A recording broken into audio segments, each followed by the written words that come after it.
అమ్మ నాన్న మాట విన్నారా? నిజమేనా? తల్లిదండ్రుల మాట వింటే ఎవరి మాట అన్నట్టు? అది ఎప్పటి నుండి చెప్తున్నావు? మీకు స్టార్ట్ అయింది అంటే మీరు 5 years నుండి చెప్తానే ఉన్నానా? చిన్నపిల్లప్పటి నుండి చెప్తానే ఉన్నానా? ఇప్పుడు 13 అలాగా వచ్చిన వాళ్ళు ఉన్నారు, 14 వచ్చిన వాళ్ళు కూడా. అంటే అప్పటి నుండి మీకు చెప్తానే ఉన్నా. ఏమని? తల్లిదండ్రుల మాట వింటే దేవుని మాట. అంటే మీరు ప్రతి క్షణం అమ్మా నాన్న, అమ్మ మీరు వచ్చి మంచినీళ్ళు బాటిల్ పట్టండి, కూరగాయలు తీసుకురండి, పాలు కడిగి లోపల పెట్టండి, పాలు పెట్టు, అలాంటి చిన్న చిన్న పనులేగా పేరెంట్స్ చెప్పేది. మీకు వంట చేయమని అప్పచెప్తారా? బట్టలు ఉతకమని అప్పచెప్తున్నారా? పెద్ద పెద్ద దీక్షలు ఇచ్చి తోమంటున్నారా? మీకు చిన్న చిన్న పనులే మీకు ఏమొస్తుంది? చిన్న పనులకే చెప్పాలి, తీసుకొస్తుంది. అంటే మీరు చిన్నవాళ్ళు అనుకుంటున్నారా? మిమ్మల్ని మీరు పెద్దవాళ్ళు అనుకుంటున్నారా? అంటే మిమ్మల్ని మీరేమో ఏం చేస్తున్నారు? హెచ్చించుకుంటున్నారు. Very good. క్లాస్ కదండి, హెచ్చించుకుంటున్నారు. మిమ్మల్ని మీరు హెచ్చించుకుంటే దేవుడు ఏమన్నాడు? తనను తాను హెచ్చించుకున్నవాడు తగ్గించబడు, తనను తాను తగ్గించుకున్న వాడిని దేవుడు హెచ్చించు. మనము ఈ లోకంలో యేసుప్రభు వారి యొక్క జీవిత చరిత్రను మనం తెలుసుకున్నట్లయితే యేసుప్రభు వారు ఎలా జీవించారు? తాను ఏదైతే బోధించాడో వాటిని అమలుపరిచాడు. బోధకి జీవితానికి ఏమైనా తేడా ఉందా? ఏదైతే ఆయన బోధించాడో అలాగున జీవించాడు. అంటే యేసుప్రభు వారే జీవించగలరా? మనం జీవించలేమా? ఎంతమంది జీవించగలం? మనలో ప్రతి ఒక్కరు జీవించాలి. దేవుడు మనకు ఆ శక్తిని, సామర్థ్యాన్ని ఉంచాడా? ఉంచలేదా? మనం ఎవరి పోలిక? మనం ఎవరి స్వరూపం? అంటే దేవుడు తన పోలికలోనూ తన స్వరూపంలోనూ మనల్ని సృష్టించాడంటే మనం తప్పకుండా యేసు ప్రభులాగా మనము జీవించగలం. యేసు ప్రభులాగా తల్లిదండ్రుల మాట వినగలం. యేసు ప్రభుని పెంచినటువంటి తల్లిదండ్రుల వల్ల మరియా, యోసేపు, అంతేనా? వారి మాట విన్నారా? వినలేదా? పెంచిన తల్లిదండ్రుల మాట విన్నారు. మరి యేసు ప్రభు అది మనకు ఉదాహరణ కాదా? ఆయన ఎక్కడి నుంచి వచ్చారు? యేసు ప్రభు పరలోకం నుండి వచ్చారు. కానీ పెంచినటువంటి తల్లిదండ్రులకి ఏం చేశారు? ఆయన ఏం చేశారు? సన్మానించారు. సన్మానించడం అంటే ఏంటి? గౌరవించడం. అంటే ఏంటి? చెప్పిన మాటల్లా వినటం. చెప్పిన మాటల్లా వినటాన్నే గౌరవించడం, లోబడటం, తల్లిదండ్రుల్ని ప్రేమించడం. అంతేకాకుండా యేసుప్రభు వారు ఎన్నో ఏట ఏ వయసు నుండి స్వార్థ ప్రకటన చేసేది? చెప్పాలా? 12 సంవత్సరాలు. ఇప్పుడు మీకు 12 దాటే వాళ్ళు ఎంతమంది ఉన్నారు అక్కడ? అంటే మీరు ఇక్కడ 12 దాటినట్లు నలుగురు ఉన్నారు 12 సంవత్సరాలు. అంటే మీరు ఇప్పటికే ఏం చేయాలి? మరి మీరు ప్రకటిస్తున్నారా? దేవుడు చెప్తున్నాడు మత్తయి సువార్తలో ఏమనుంది? మొదట ఆయన నీతిని రాజ్యమును మీరు వెతకుడి, అప్పుడు మీకు అన్నీ ఏం కావాలో అవన్నీ ఎవరిస్తారంట? దేవుడు ఇస్తారు. అది మనం నమ్మాలా నమ్మకూడదా? విశ్వసించాలా లేదా? అంటే మొదట ఎవరిని వెతకాలి మనము? దేవుని నీతిని, రాజ్యము.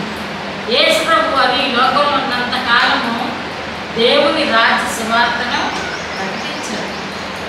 మనం ఎక్కడ వాడమని చెప్పాడు?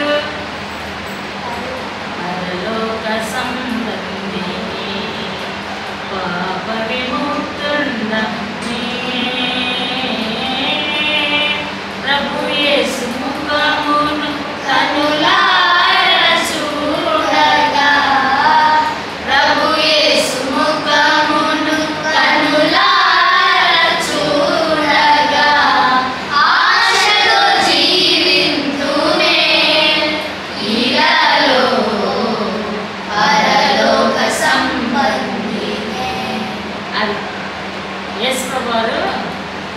ఎవరి సంబంధంలో మీకు తెలియపరిచేది?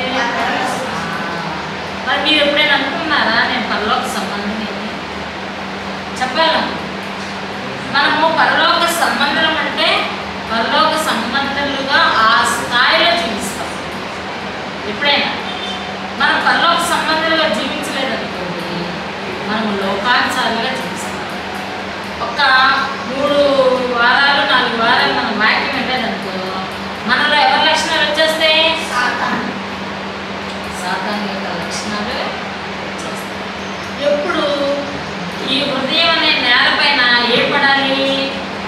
వాక్యం అనే విత్తనాలు పడాలి. ఆ భూమిని, హృదయం అనే భూమిని మనం ఏం చేయాలి? సారవంతం చేయాలి.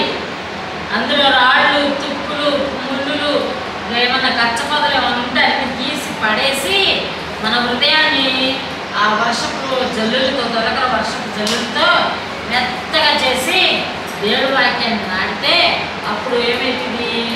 మొక్క ఫలించి ఫలాలు వస్తాయి. అదే ఈ హృదయం అనే నేల మీద వాక్యాలు పడలేదనుకో, ఈ హృదయం ఏమైపోతుంది? ఇక్కడ హృదయం వండబారిపోతుంది. ఏమైపోతుంది? మొద్దుబారిపోతుంది.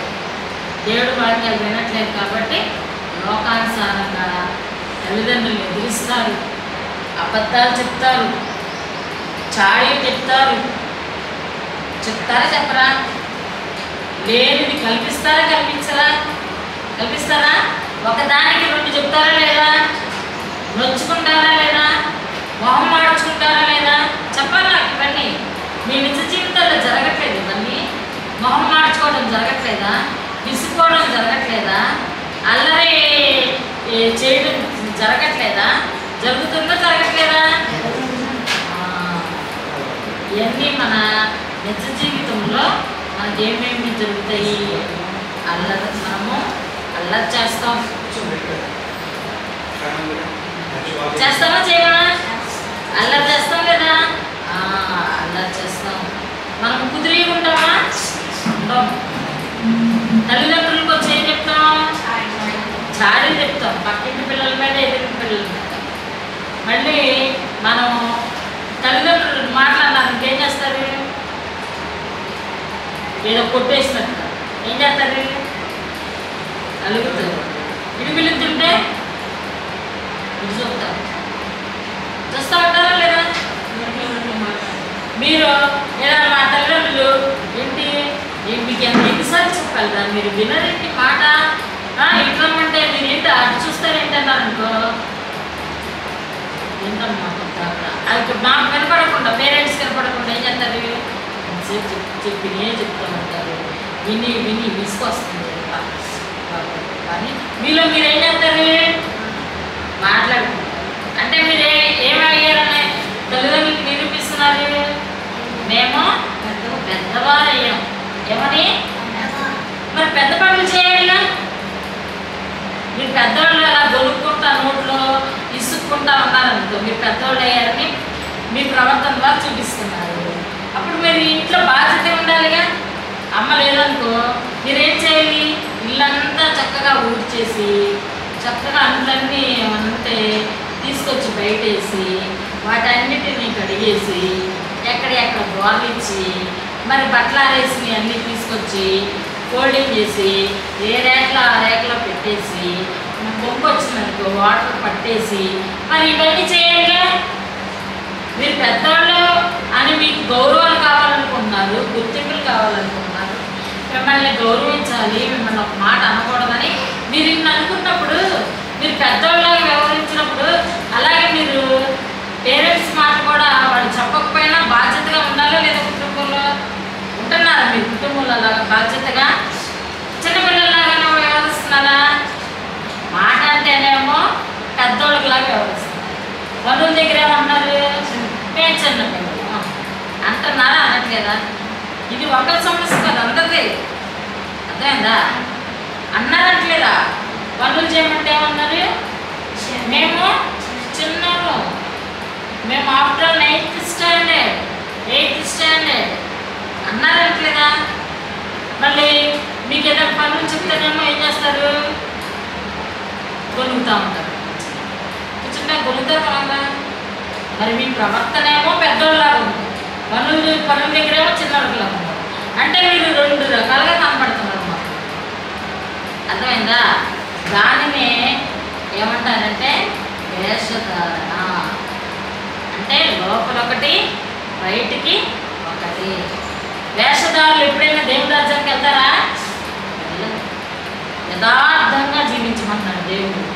మన హృదయం అనే నేలని చక్కగా మోల్డ్ చేసుకోవాలి. దేవుడు వాక్యం అనే విత్తనాన్ని ఇలా వేసేసుకొని మన హృదయం అంతరంగం నలిగిపోతూ ఉండాలి. నలిగిన మనసుతో మీరు మోకరిల్లి ప్రార్థన చేయాలి.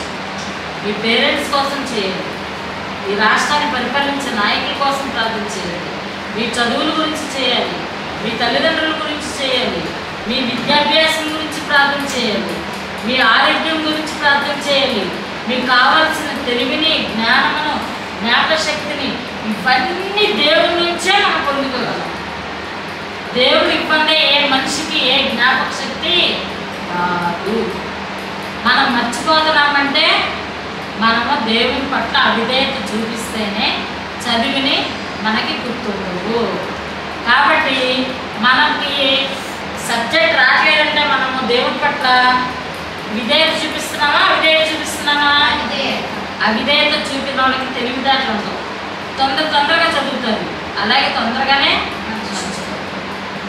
నాకేం గుర్తుండట్లేదు మమ్మీ, చదువుతున్నానే నాకు బుర్రకెక్కట్లేదు అని అంటారు.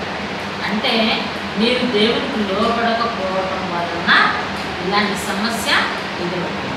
మీరు దేవుడికి లోపడండి, దేవుడి జ్ఞాపకశక్తి అని ఏం చేస్తాడు? అలా పిలుస్తాడు. ఒక్కసారి చదివితే ఏమైంది? సగం వచ్చేసింది. రెండోసారికి ఫుల్గా వచ్చేసింది. మూడోసారికి మెమరీ చేయగానే ఏమైపోద్ది? ఫస్ట్ నుండి లాస్ట్ వరకు ఏం చేస్తారు? మీకేం చూడకుండా రీడింగ్ చేసేస్తా చేయరా?